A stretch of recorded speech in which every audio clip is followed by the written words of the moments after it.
উনি সফরে বেরিয়েছেন হাদিস কালেকশনের জন্য। প্রচন্ড শীতের রাত, উনি মাগরিবের নামাজ, এশারের নামাজ পড়ে একটা মসজিদে শুয়ে পড়লেন, আর শুয়ে শুয়ে হাদিস পড়তেছেন। কি পড়তেছেন? কথা বলেন। আর মনে মনে ভাবলেন রাতটা মসজিদে কাটায় দেই, ফজরের নামাজ পড়ে আবার বেরোবো।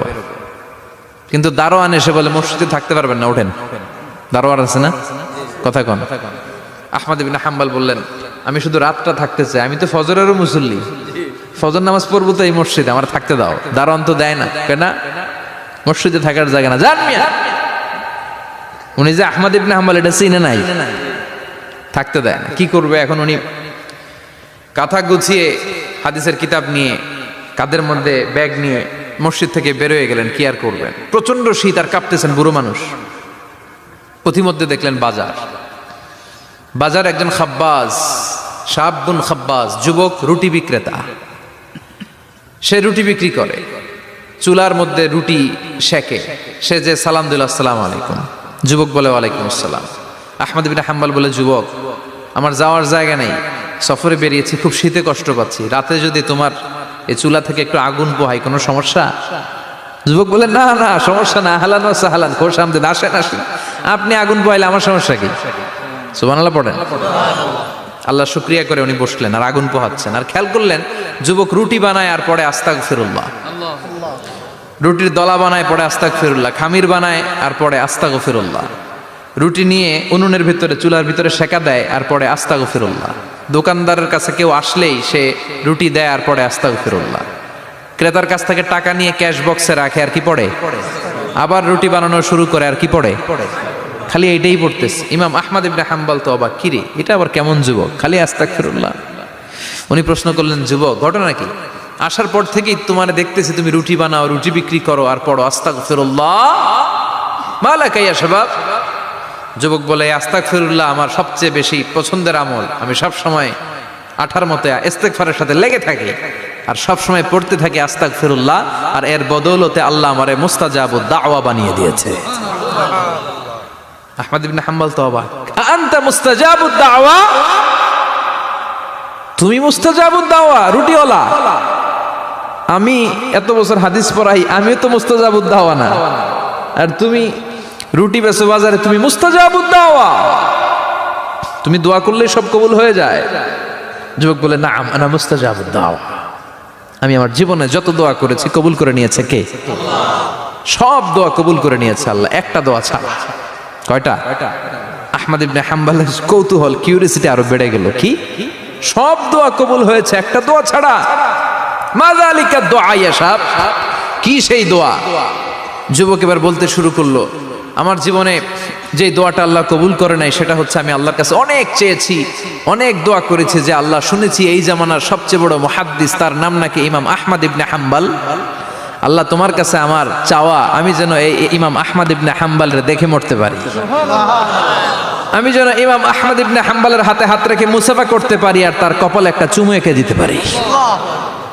আহমদ ইবনে হাম্বল আবেগপ্রবণ হয়ে গেলেন, চোখের পানি ছেড়ে দিলেন, বললেন যুবক তোমার এই দোয়াটাও কবুল হয়ে গিয়েছে। আহমদ ইবনে হাম্বলের দেখার সাক্ষাৎ পাওয়ার জন্য আহমদ ইবনে হাম্বলের বাড়িতে তোমার যাওয়ার দরকার নাই, আহমদ ইবনে হাম্বল তোমার দরবারে ছুটে এসেছে। আনা আহমদ ইবনে হাম্বল মুহাদ্দিসুদ দাহর, আমি নিজেই আহমদ ইবনে হাম্বল। যুবক চোখের পানি ছেড়ে দেয়, আহমদ ইবনে হাম্বল চোখের পানি ছেড়ে দেয়। যুবক চিৎকার মেরে ইমাম আহমদ ইবনে হাম্বলকে জড়িয়ে ধরে, হাতে হাত রেখে মুসাফা করে, কপালের মধ্যে চুমু খায় আর আল্লাহর শুকরিয়া করে বলে ও ইমাম, আসলে এই দোয়াটাও আল্লাহ আজকে কবুল করে নিল। বিশ্বাস হয়? সবসময় ইস্তেগফার করলে আপনার দোয়াগুলোর এইভাবে কবুল করে নিবে কে? এই পাঁচটা জিনিস পাবেন সবসময় যদি ইস্তেগফারের সাথে লেগে থাকেন। রাজি আছেন তো? এই জন্য বিশ্বনবী সব সময় নামাজে সালাম ফেরানোর পরে পড়তেন আস্তাগফিরুল্লাহ। কি পড়তেন? তিনবার পড়তেন আস্তাগফিরুল্লাহ, আস্তাগফিরুল্লাহ, আস্তাগফিরুল্লাহ। পড়তে রাজি আছেন? ইস্তেগফারের অনেকগুলো আলফাজ আছে, সবচেয়ে ছোট ইস্তেগফার হচ্ছে এটা আস্তাগফিরুল্লাহ, আস্তাগফিরুল্লাহ। আরো আছে আস্তাগফিরুল্লাহ আল্লাযী লা ইলাহা ইল্লা হুয়াল হাইয়ুল কাইয়্যুম আতুবু ইলাইহি। বিশ্বনবী বলেন এই ইস্তেগফারটা যদি কেউ পড়ে, আত-তাওয়াল্লি মিন ইয়াউমিজ যাহাফ, যুদ্ধের ময়দান থেকে পালিয়ে আসা কবিরা গুনাহ। কি গুনাহ? কাফেরদের সাথে যুদ্ধ, আমি তাগড়া যুবক, তলোয়ার নিয়ে নেমেছি, আমার দেহের এক ফোঁটা রক্ত থাকা পর্যন্ত আমি যুদ্ধ চালিয়ে যাব, আমি ফিরে আসতে পারবো না, আইনটা কার? ফিরে আসলে কবিরা গুনাহ। বিশ্বনবী বলেন যুদ্ধের ময়দান থেকে ফিরে এসেছে এরকম কবিরা গুনাহ অবলম্বনকারীও যদি আস্তাগফিরুল্লাহ আল্লাযী লা ইলাহা ইল্লা হুয়াল হাইয়ুল কাইয়্যুম ওয়া আতুবু ইলাইহি পড়ে, ওই কবিরা গুনাহকারীকেও ক্ষমা করে দিবে কে? পড়তে রাজি আছেন তো? আবার সাইয়েদনা আবু বকর বললেন, ইয়া রাসূলুল্লাহ আল্লিমনি দুআআন আদউ বিহি ফি সালাতি, এমন দোয়া আপনি আমারে শিক্ষা দেন যেই দোয়াটা আমি নামাজে পড়তে পারি। বিশ্বনবী বললেন, পড়ো আল্লাহুম্মা ইন্নী যালামতু নাফসি যুলমান কাসীরা ওয়া লা ইয়াগফিরুয যুনুবা ইল্লা আনতা ফাগফিরলি মাগফিরাতাম মিন ইনদিক ইন্নাকা আনতাল গফুরুর রহিম। সুবহানাল্লাহ পড়েন। এটাও ইস্তেগফার। আমরা এটার বলে দোয়া মাসুরা, সালাম ফেরানোর আগে পড়ি না? যেখানেই ক্ষমা চাওয়ার কথা আছে ওইটারই কি বলে? ইস্তেগফার। আল্লাহুম্মা ইন্নী যালামতু নাফসি, আল্লাহ জুলুম করেছি, যুলমান কাসীরা, অনেক জুলুম, ওয়ালা ইয়াগফিরুয যুনুবা ইল্লা আনতা, তুমি ছাড়া এই গুনাহ ক্ষমা করার তো কেউ নাই, ফাগফিরলি মাগফিরাতাম মিন ইনদিক, তোমার দয়ায় আমারে ক্ষমা করে দাও, ইন্নাকা আনতাল গফুরুর রহিম, তুমি হলা ক্ষমাশীল। ঠিক কি না? এটাও ইস্তেগফার, এটাও পড়বেন। আর এই সব ইস্তেগফারের শ্রেষ্ঠ ইস্তেগফারের নাম সাইয়্যিদুল ইস্তেগফার। যত ইস্তেগফার হতে পারে এর মধ্যে সবচেয়ে শ্রেষ্ঠতম ইস্তেগফার নাম কি? কথা কন। বুখারীর বর্ণনা, শাদ্দাদ ইবনে আউস রাদিয়াল্লাহু তাআলা আনহু বর্ণনা করেন, এই সাইয়্যিদুল ইস্তেগফার দিনের বেলা যে পড়বে ওই দিনে মারা গেলে সে জান্নাতি। এই সাইয়্যিদুল ইস্তেগফার রাতের বেলা যে পড়বে ওই রাতে যদি ইন্তেকাল হয় ওই লোকটা জান্নাতি। মুখস্থ আছে না? কার কার মুখস্থ হাত তুলেন। মাশাআল্লাহ, তাবারাকাল্লাহ, মাশাআল্লাহ, মাশাআল্লাহ। আর যাদের নাই তাদের হোমওয়ার্ক, তাদের আল্লাহুম্মা আনতা রাব্বি লা ইলাহা ইল্লা আনতা খালাকতানি ওয়া আনা আবদুক ওয়া আনা আলা আহদিকা ওয়া ওয়া'দিকা মাস্তাতা'তু আউযু বিকা মিন শাররি মা সানা'তু আবুউ লাকা বিনি'মাতিকা আলাইয়া ওয়া আবুউ লাকা বিযামবি ফাগফিরলি ফাইন্নাহু লা ইয়াগফিরুয যুনুবা ইল্লা আনতা। সুবহানাল্লাহ পড়েন। আজকে রাতে পড়ছেন, মারা গেলে জান্নাতি। চিল্লায় পড়েন না আল্লাহু আকবার। এজন্য বিশ্বনবী বলেন আমার আগের গুনাহ মাফ, পরের গুনাহ মাফ, তারপরেও প্রতিদিন আমি 70 বার তওবা ইস্তেগফার পড়ি। আজকে থেকে পড়তে রাজি আছেন তো? বেশি বেশি ইস্তেগফার পড়া যাবে না? একটু প্রাণ খুলে দিল খুলে আওয়াজ করে পড়েন তো আস্তাগফিরুল্লাহ। আর জোরে পড়েন আস্তাগফিরুল্লাহ। আবার সবাই পড়েন আস্তাগফিরুল্লাহ। সব সময় তওবা ইস্তেগফার যারা পড়ে তাদেরকে পছন্দ করে কে? সব সময় জিকির করে করে জিহ্বাটারে যারা ভিজিয়ে রাখে তাদেরকেও পছন্দ করে কে? আল্লাহ বলেন ওয়াজকুর রাব্বাকা ফি নাফসিকা তাদাররুআন ওয়া খীফাতান ওয়া দুনাল জাহরি মিনাল কওলি বিল গুদুবি ওয়াল আসাল ওয়া লা তাকুম মিনাল গাফিলিন। সুবহানাল্লাহ পড়েন। আল্লাহ বলেন ওয়াজকুর রাব্বাকা ফি নাফসিক, আল্লাহরে মনে মনে ডাকো, তাদাররুআন ওয়া খীফা, আল্লাহর জিকির করতে আল্লাহ বলেছেন ফি নাফসিক। বুঝতেছেন না অর্থ? ফি নাফসিকা, মনে মনে আল্লাহর জিকিরটা করো। তাদাররুআন ওয়া খীফা, তাদাররুআন মানে বিনয়ের সাথে, with full of humility, submission and humbleness, বিনয়ের সাথে আল্লাহরে ডাকো। ওয়া খীফা, গোপনে গোপনে ডাকো। দুনাল জাহারি মিনাল কওল, চিৎকার চেঁচামেচি করে ডেকো না। কার কথা? আওয়াজ করে জিকির করো না। এই যে আমরা মাহফিলে লা ইলাহা ইল্লাল্লাহর জিকির করে, এটা তালিমান। উদ্দেশ্য কি? তালিমের জন্য আওয়াজ করে জিকির জায়েজ আছে, কিন্তু ব্যক্তিগত জিকিরের যে ইবাদতটা এটা আস্তে আস্তে হইতে হবে, এটা ভদ্রভাবে হতে হবে, চিল্লাচিল্লি করে নয়। আবার তালিমের জিকির ওইটাও ভদ্রভাবে। ইন্নাল্লাহা জামিল ইউহিব্বুল জামাল, আমার আল্লাহ সুন্দর, আমার আল্লাহর জিকিরের মধ্যেও সৌন্দর্য আছে না নাই? কিন্তু এদেশে জিকিরের ভেতরে লাফালাফি আছে না নাই? বেশি না কম? কি বসেন বসেন, হ্যাঁ বসে যান তো, অনেক ধরনের আছে জিকির। হ্যাঁ বসেন বসেন, বসে যান। হ্যাঁ হাইবার আলী, এটা কি আবার জালালি? তো এই যে ইন্নাল্লাহা জামিল ইউহিব্বুল জামাল, আমার আল্লাহ সুন্দর, আমার আল্লাহর জিকিরের মধ্যেও সৌন্দর্য আছে না নাই? তালিমের উদ্দেশ্যে সবাই মিলে জিকির করা যায়, কিন্তু চিল্লাফাল্লা করা যাবে না, লাফালাফি করা যাবে না, মাথা ডানে বায়ে ঝোলানো যাবে না, ঠিক কি না? কিন্তু লাফালাফির জিকির আছে না নাই? লাফাইতে লাফাইতে, হ্যাঁ, গাছের আগায় বাঁশের আগায়। আবার যিনি জিকির পরিচালনা করে ওনার কান্দে যাই ওঠে, আছে না নাই? বিশ্বনবী সাহাবীদের নিয়ে জিকির করছেন, সাহাবারা লাফাতে লাফাতে খেজুর গাছের আগায়। হাদিসে আছে না এটা? বিশ্বনবী সাহাবাদেরকে নিয়ে জিকির করছেন, লাফাতে লাফাতে আবু বকর বিশ্বনবীর কান্দের উপরে। আছে, হাদিসে আছে। এটা জিকির নয়। কি সুন্দর দেখেন, ইসলাম বোঝা কত সহজ। ওয়াজকুর রাব্বাকা ফি নাফসিকা তাদাররুআ ওয়া খাইফা। গোপনে জিকির করো, ভদ্রতার সাথে বিনয়ের সাথে জিকির করো। ওয়ালা তাকুম মিনাল গাফিলিন দুনাল জাহারি মিনাল কওল। চিৎকার চেঁচামেচি করে জিকির করো না। যারা চিকফাল দিয়ে হই হই হই হই করে, আছে না? হই হই হই হই হই হইয়ের ভিতরে আল্লাহর নাম আছে, হ্যাঁ? এই যে হুই হাই হুই হাই, এই স্টাইলের যে জিকির, এটার ভিতরে আমার আল্লাহর নাম আছে? আল্লাহর নাম যদি না থাকে ওইটা জিকির হবে? কথা বলেন। বিষ্ণু বললেন, খবরদার, চিৎকার চেঁচামেচি করে লাফালাফি করে যারা জিকির করে এরা মনে করে আল্লাহ কানে শোনে না। কথা বলেন। আপনি গোপনেও আল্লাহর ডাকলে আপনার ডাকে সাড়া দিবে কে? এজন্য রাব্বুল আলামিন বলেন, ফাযকুরুনি আযকুরকুম ওয়াশকুরুলি ওয়ালা তাকফুরুন। বান্দা আমার জিকির তোমরা করো, আমিও তোমাদের জিকির করব, ঠিক কি না? আমরা যদি আল্লাহর জিকির করি আমাদের জিকির করে কে? সুবহানাল্লাহ কইবেন না? আমরা আল্লাহর জিকির করে, আল্লাহ নাকি আমাদের জিকির করে, জানো তো না কথা এটা? আবার হাদিসে কুদসিতে আল্লাহ বললেন, ফাইন যাকারানি ফি নাফসি যাকারতুহু ফি নাফসি। আমার বান্দা যদি একা একা আমার জিকির করে, আমি আমার বান্দারে একা একা স্মরণ করি। ওয়া ইন যাকারানি ফি মালাইন যাকারতুহু ফি মালাইন খায়রিম মিনহু। এরকম মহা সম্মেলন করে যদি কেউ আমি আল্লাহর জিকির করে, আমি এর চেয়েও বড় মহা সম্মেলন ফেরেশতাদেরকে নিয়ে করে আমার বান্দারে স্মরণ করি। ওয়া ইন তাকাররাবা ইলাইয়া শিবরান তাকাররাবতু ইলাইহি যিরাআন। আমার বান্দা যদি আমার দিকে এক বিঘত আসতে চায়, আমি আমার বান্দার দিকে এক হাত এগিয়ে যাই। আমার বান্দা যদি আমার দিকে এক হাত আসতে চায়, আমি আমার বান্দার দিকে দুই হাত যাই। ওয়া ইন আতানি ইয়ামশি আতাইতুহু হারওয়ালা। আমার বান্দা যদি আমার দিকে হেঁটে হেঁটে আসতে চায়, আমি আমার বান্দার দিকে দৌড়ে দৌড়ে যাই। সুবহানাল্লাহ পড়েন। এজন্য বিশ্বনবী বলেন, লা ইয়াজালু লিসানুকা রাতবাম মিন যিকরিল্লাহ। আল্লাহর জিকির দিয়ে জিহ্বাটারে ভিজিয়ে রাখবা। কার কথা? চিল্লায় বলেন, কার কথা? সবসময় আল্লাহর জিকির করতে রাজি আছেন তো? সবচেয়ে শ্রেষ্ঠ জিকির বিশ্বনবী বললেন, আফদালু যিকরি লা ইলাহা লা ইলাহা লা ইলাহা ইল্লাল্লাহু মুহাম্মাদুর রাসূলুল্লাহ সাল্লাল্লাহু। সবচাইতে শ্রেষ্ঠ জিকির লা ইলাহা। এর চেয়ে শ্রেষ্ঠ জিকির আছে?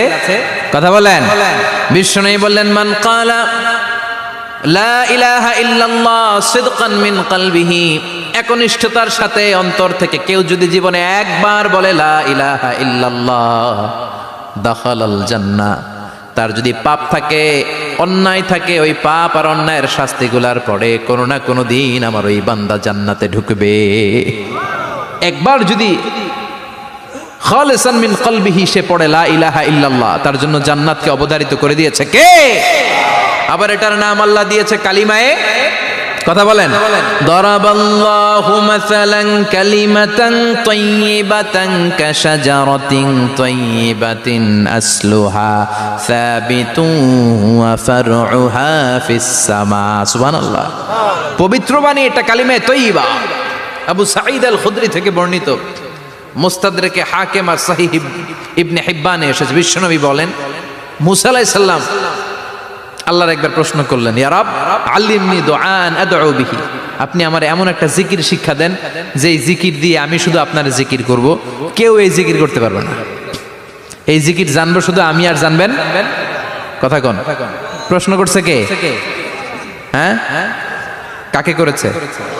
আল্লাহ এমন একটা জিকির শিখান যেই জিকির কেউ জানে না, আমি জানবো, আর ওই জিকির দিয়ে প্রাণ ভরে আপনারে ডাকবো। আল্লাহ বললেন, মুসা পড়ো লা ইলাহা লা ইলাহা ইল্লাল্লাহু মুহাম্মাদুর রাসূলুল্লাহ। মুসা আলাইহিস সালাম বললেন, আল্লাহ চাইলাম কি, কইলেন কি? লা ইলাহা তো জাতীয় জিকির, এটা তো আন্তর্জাতিক জিকির, এটা জানে না এমন কেউ নাই। এমনকি হিন্দু ভাইরাও জানে। কথা কন আল্লাহ, আমি তো চাইছিলাম এক্সক্লুসিভ আমার জন্য স্পেশাল, এর চেয়ে সুন্দর আর কেউ জানবে না। এত সুন্দর একটা জিকির আপনি দিবেন, এটা আমি ডাকবো আপনারে আর আপনি শুনবেন। আল্লাহ বললেন, মুসা এর চেয়ে দামি আমার কাছে নাই। লাউ তাদউ লা ইলাহা ইল্লাল্লাহ ফি কাফা, লা ইলাহা রে যদি মুসা এক পাল্লায় রেখে দাও, ওয়াস সামাওয়াতু সাবউ ওয়াল আরদিন, সাত আকাশ সাত জমিন যদি আরেক পাল্লায় রেখে দাও, লা ইলাহা এক পাল্লায়, সাত আকাশ সাত জমিন আরেক পাল্লায় ওজন যদি দাও, লা রাজাহাত কাফাতু লা ইলাহা ইল্লাল্লাহ, মুসা দেখবা মুহূর্তের মধ্যে লা ইলাহা ইল্লাল্লাহর পাল্লা ভারী হয়ে গেছে। সাত আকাশ সাত জমিন এক পাল্লায়, শুধু লা ইলাহা ইল্লাল্লাহ এক পাল্লায়, মুহূর্তে লা ইলাহার পাল্লাটারে ভারী করে দিবে কে? এটা বিপ্লবী বাণী। আমরা এটার ভিক্ষার মধ্যে লাগাইছি। এখন ভিক্ষা করার সময় লা ইলাহা আছে না নাই? একটা টাকা দিয়া যান, আমি গরিব ইনসান আরো সমান, একটা টাকা দিয়া যান, আমি গরিব ইনসান, আছে না নাই? জুমার নামাজের সময় ভিক্ষা করে, একটা টাকা দিয়া যান, আর লা ইলাহার জিকির লগে, আছে না নাই? এটা আমরা ভিক্ষার জিকির বানাইছি। এটা তো বিপ্লবী বাণী। এই বাণীর পক্ষে যারা, তারা ন্যায় আর সত্যের পক্ষে চিল্লায় বলেন ঠিক কিনা? এই বাণীতে যারা বিশ্বাস করে, তারা এক আল্লাহর সামনে মাথা নত করে দেয়। গোটা পৃথিবীর কোন শক্তির সামনে ওই মাথা নত হয় না, ঠিক কিনা? এই লা ইলাহা যারা আমরা মানি, আল্লাহ ছাড়া কারো সামনে মাথা নত করব? কোন শক্তি আমাদের মাথা নত করাতে পারে? এই কালেমার আন্দোলন যারা করে, তারা আল্লাহ ছাড়া পৃথিবীর কাউরে ভয় পায় না।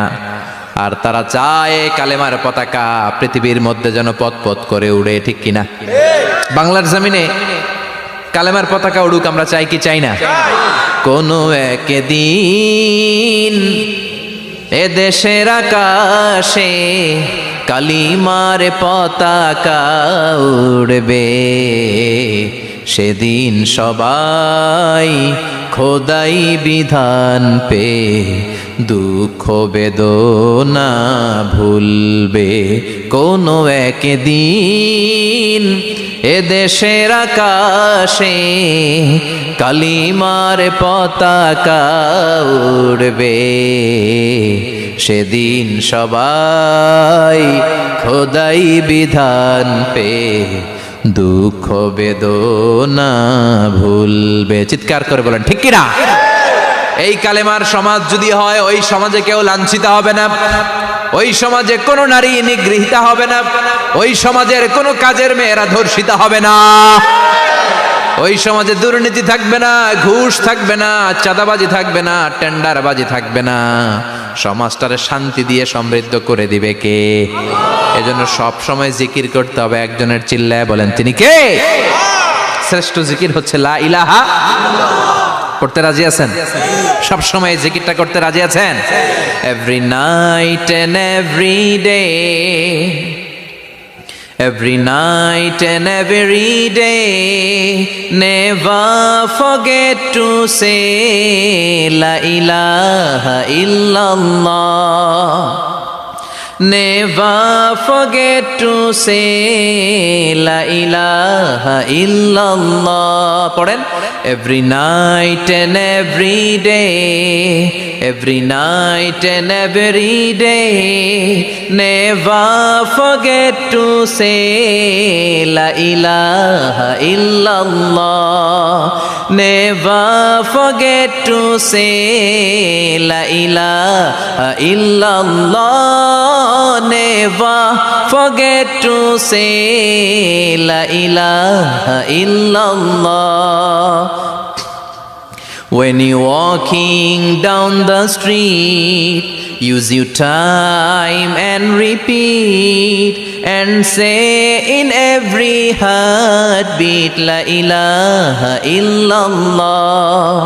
When you're walking down the street, use your time and repeat and say in every heartbeat La ilaha illallah.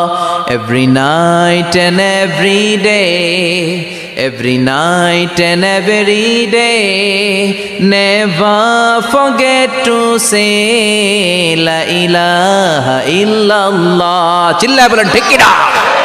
দিনে রাতে যে কোনো মুহূর্তে আমাদের জিহ্বার মধ্যে থাকবে কি? কথা বলেন, জিহ্বায় থাকবে কি?